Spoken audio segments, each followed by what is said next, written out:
Salute to all the real ones out there. It's your boy Mike coming at you again with another video. Yo, y'all like the content I've been dropping, direction that my channel was headed in? I need you to like, comment, subscribe, and share my videos with anybody else you think may benefit from them, alright? Now, today's topic is going to be called Faculty of Reason, Head versus Heart. Faculty of Reason, Head versus Heart.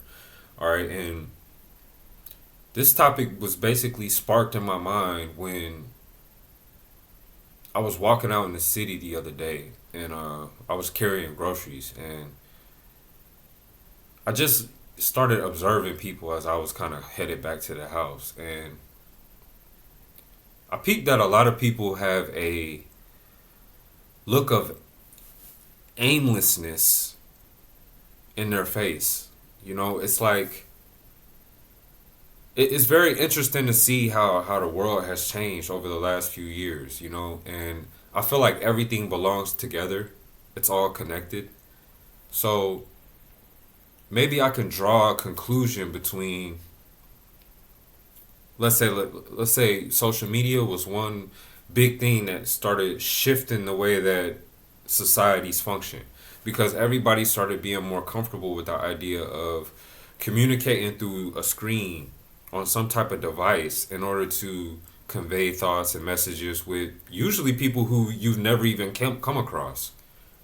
Over, like, I feel like that took precedence over real tangible relationships that you developed in person. So social media has been around for easily the last, let's say, 15 years, right? Give or take. Then factor in Corona, where during that time there was people like me. I was lucky enough to stay, busy, but I didn't go through the meat grinder like a lot of people did, being stuck at home with their spouse or with their kids who aren't going to school and having to basically be in a closed environment with those same people without any like privacy and stuff like that. So you can imagine that a lot of people, what they did to escape that reality that they were facing was they got more into social media. They got real busy with their phone and stuff like that. And like, if you were a thinking man, you probably did things that were polar opposite of that. Instead of getting more immersed into that world, that digital atmosphere, you might have found yourself reading more or working out more or analyzing your life and deciding that you wanted to make a change. Or you maybe even took up a new profession or started studying something that would be more beneficial to your future. And then when Corona, let's say, ended, so to speak, you probably had a leg up. You know what I mean? Whether you made your body a little bit stronger, you increased the knowledge within your brain. You now have a certification or some type of degree that you maybe got closer to finishing, while other people were just aimless. And that's the thing, is like, I just feel like so many people are just lost. You know what I mean? It's really sad, bro. And that's the reason why we got to have a strong faculty of reason. And we got to know how to handle things when it comes down to head versus heart. Because a lot of times the heart is going to be trying to tell you to do something. And I'm not saying that the heart is always wrong, but, when I say heart, I'm more dealing with the emotions. And understand that your emotions are constantly fleeting.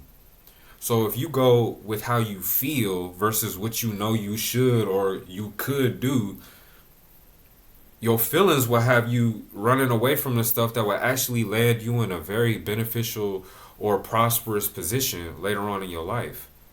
It kind of has to deal with delayed gratification, and that's another video that's coming at later on down the pipeline. But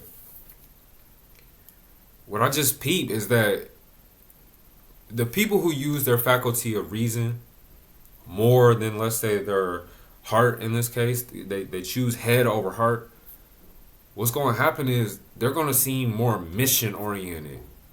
They're going to have, let's say, goals and ambitious plans that they want to fulfill. And that's like imperative in a day where there's this general aimlessness that you could see in people's face. Ask somebody, what you got going on this weekend? They might spur out some nonsense, or they'll just tell you straight up, I don't have any plans, or I don't know. You ask them about, New Year's just passed. How many people made New Year's resolutions, and then you ask them 2 weeks later, yeah, so what's going on with your New Year's resolution? If you even talk with people, of course, I'm just saying hypothetically, if you were to ask, oh, I wanted to stop smoking, then you ask them 2 weeks later, did they stop smoking? Have they took tangible steps to actually at least reduce the frequency? Oh man, I want to lose 10 kilos. Oh, okay, yeah. So what's going on? How you doing with your New Year's resolution? Ah, well, and you know in your head it's gonna be an excuse. It's gonna be this, that, and the third, and then it's gonna carry on over until 2024, and then they're gonna be saying the same thing. So it's just an aimlessness that I peep, where people are always going with their lower nature. They don't ever want to fight. They don't ever want to struggle. You know, it's like we're in an age right now where everything's on demand. You can literally have anything on demand: sex on demand, food, clothes, shoes, electronics, groceries. Literally, somebody will bring your groceries straight to your door if you get on the right app. So what that does is that makes people less willing to, let's say, fight for something that they maybe internally know that they want to do. And that's where the heart comes in, because the heart might be telling you your overall mission in life. Your heart might be guiding you a little bit towards your purpose, but your head in this case will know that it takes work. You know what I mean? And then that's where you let your emotions sway towards, instead of going towards courage, you go more towards cowardice. Like, I don't feel like that. Or procrastination. Yeah, I'll put it off. I'll do it later. And then later becomes 10 years later, and you looking back like, dang, I wish I would have did this, that, and the third. So that's a big thing, man. It's like, if you are thinking, man, I want you to really consciously start leaning more towards your logic over your emotions, i.e., go with your head more than your heart.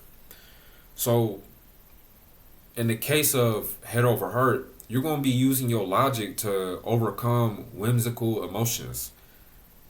You know, like I'll even give you, y'all know my channel. I talk a lot about fitness and all that. You see, I'm not the most swole dude ever, but honestly, I did cross the threshold. I'm standing at like 202 right now. And I'm pretty solid. It's not like I'm a fat dude. I'm still toned up. I'm basically like a beefy version of my slimmer self.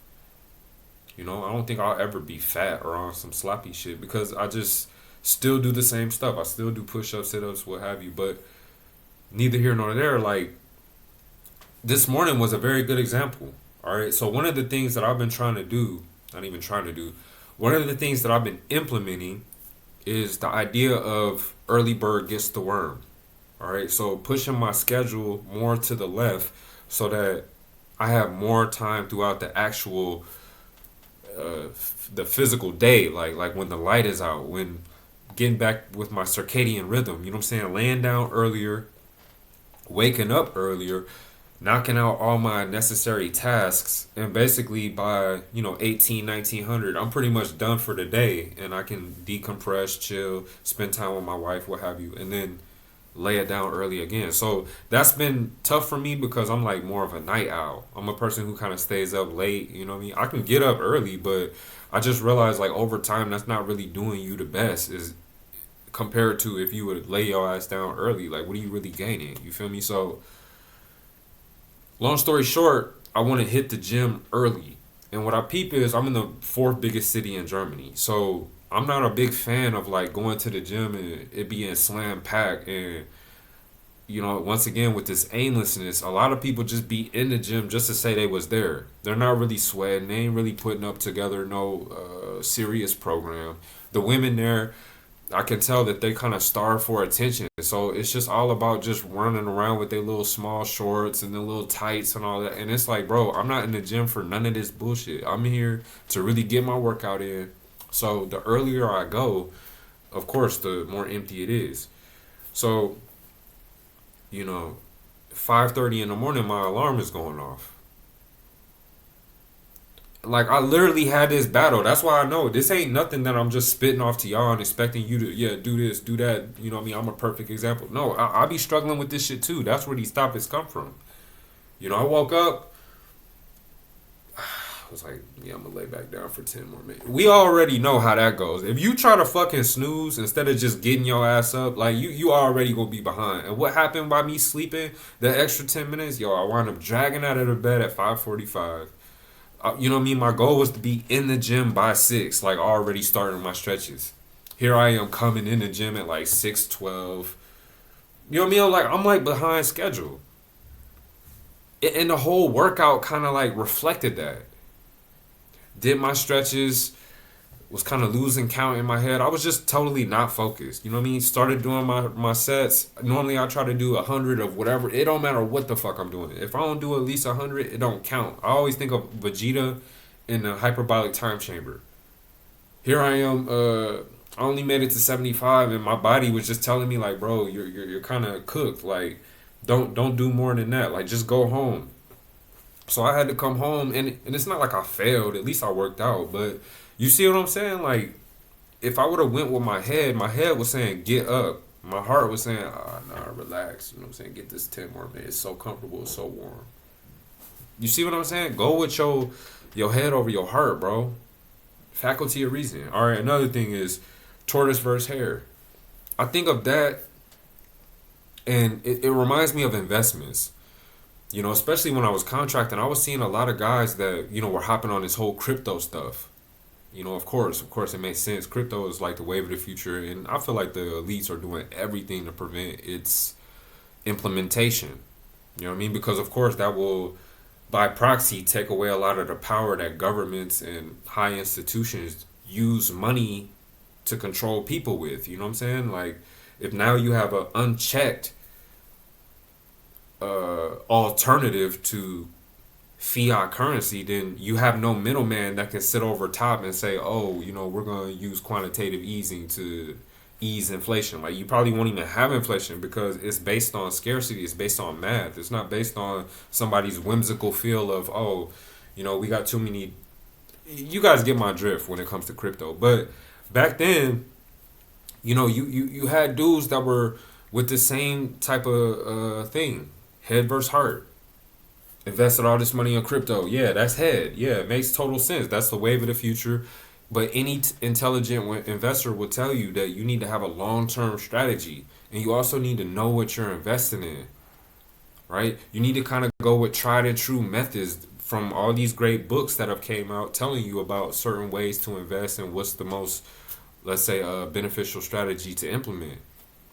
But once again, you got a bunch of people that don't even read, and then they just throw their money in there because they hear it's the new trend from Wall Street Trapper or whatever dude on YouTube or whatever, pockets of people are talking about at the time. So it's like the hare, you know what I'm saying? They want the fast money. They want the quick investment. They don't want to do the research. They want to just throw the money there and let it work for them. Yeah, but what happens when the market crashes? Then you have this tank in your investment. And then what do people do? Once again, not head over heart, it's heart over head. They thinking, oh shit, I'm losing money. They start pulling it out. And that's at the most critical time, because literally if you would have just let your money sit, first of all, your money would have probably bounced back. Or second, you could have doubled down on your investment and you would have been getting everything cheaper. So when it does rise, you would have saw a significant rise in your portfolio. You see what I'm saying? Head over heart, tortoise versus hare in this case. So, like, I got a couple recent examples of head versus heart, and like I'll give you one example where the heart was actually maybe the right thing to do, and I'll give you another example where the head was the right thing to do. So, long story short, y'all been hearing about me jumping into a new industry. I'm actually in that industry now doing what I got to do to learn more and become just the best at it. I'm not coming in with no mediocre shit. Like I said, mediocre shit. I already told you. I think about Vegeta in the time chamber.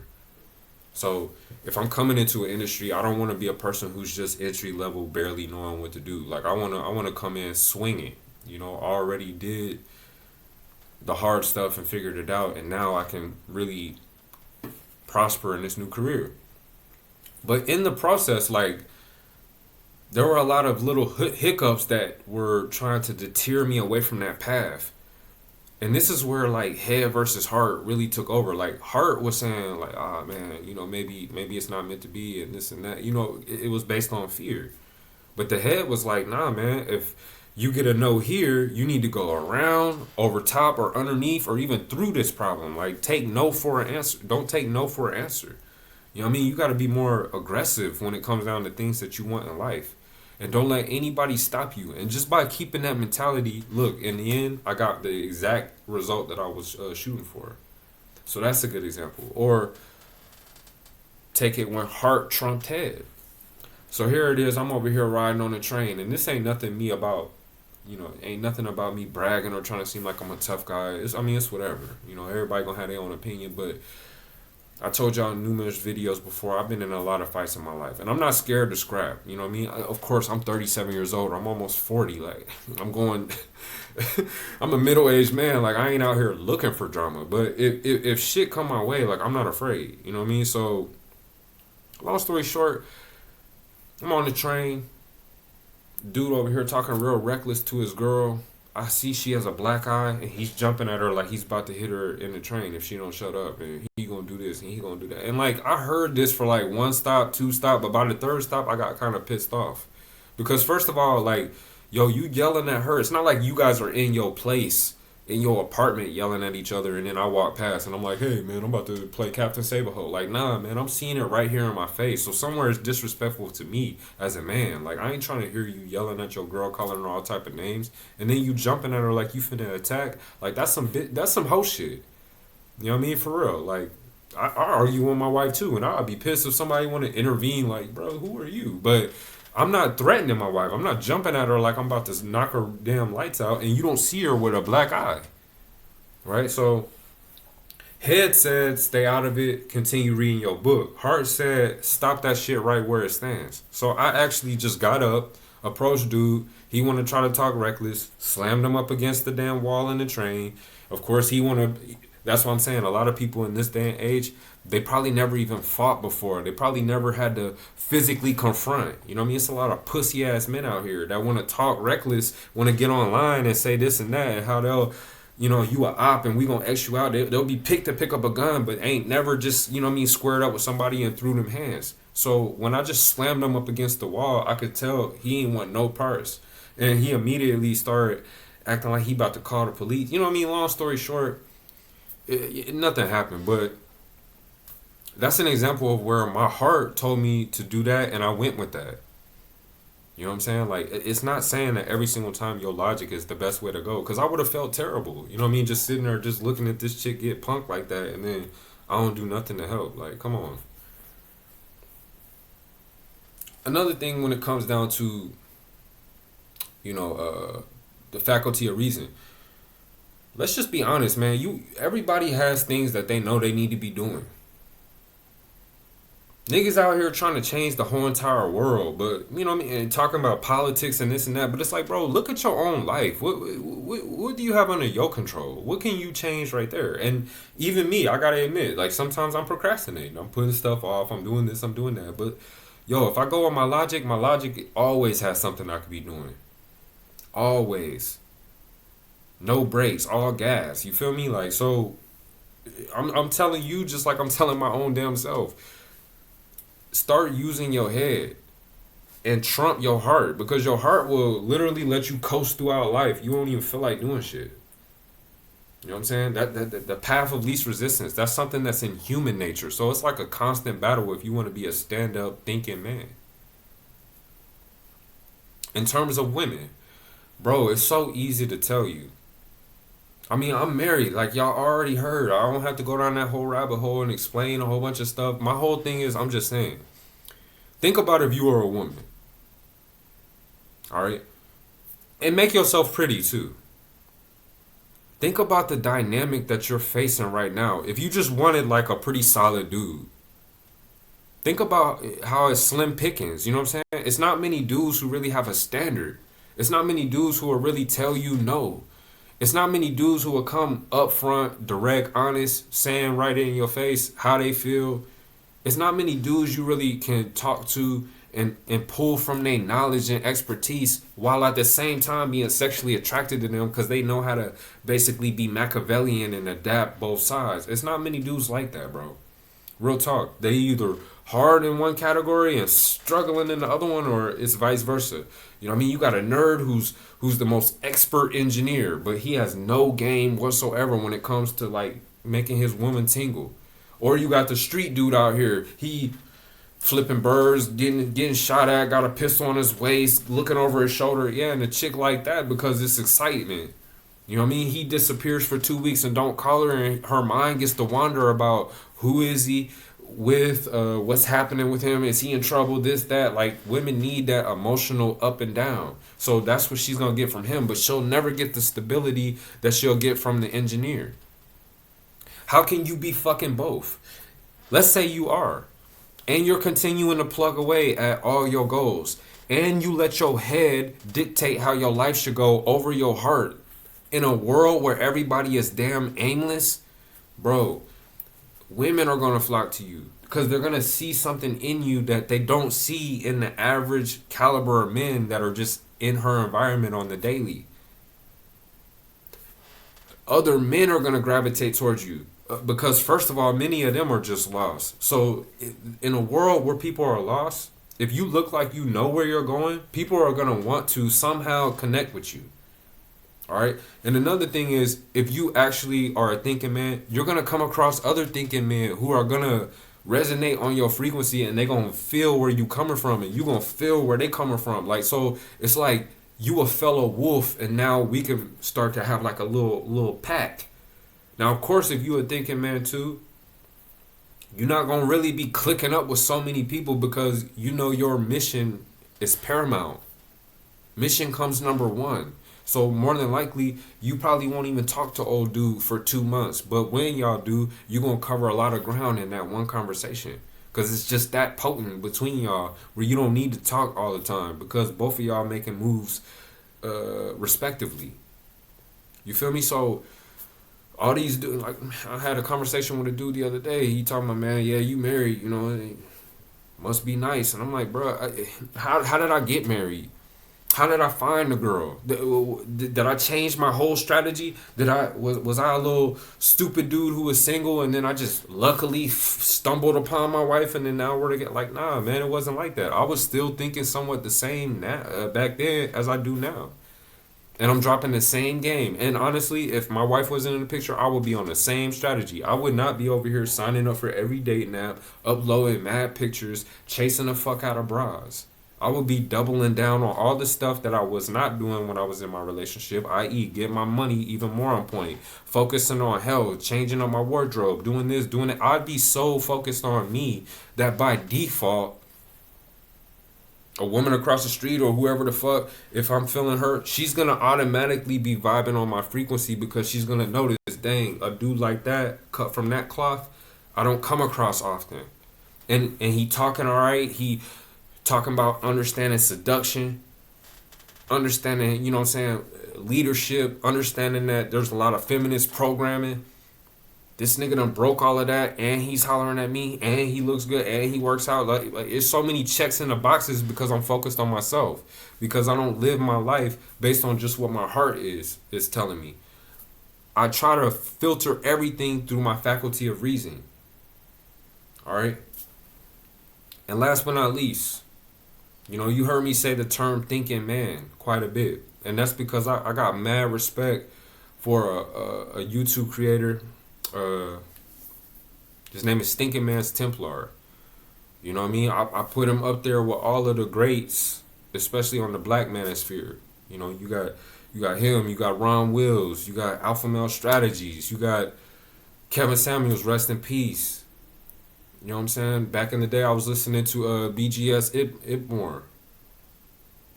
You know, you got David Carroll. You got Alan Roger Curry, another great one that passed away. Sinful to P. Like, it's so many different great YouTubers out there. But one of my favorites, hands down, is Thinking Man's Templar. And I kind of took that term from him, being a thinking man, because it's so true. And one thing he said in a video from, I want to say, around 2021, he said, thinking men are the future. Bro, I totally agree with that sentiment, man. I straight up agree because we in a time right now where everybody is just aimless. So if you have faculty of reason, you're gonna win in the end, trust me. So with that being said, like, comment, subscribe. I'll holler at you on the next one.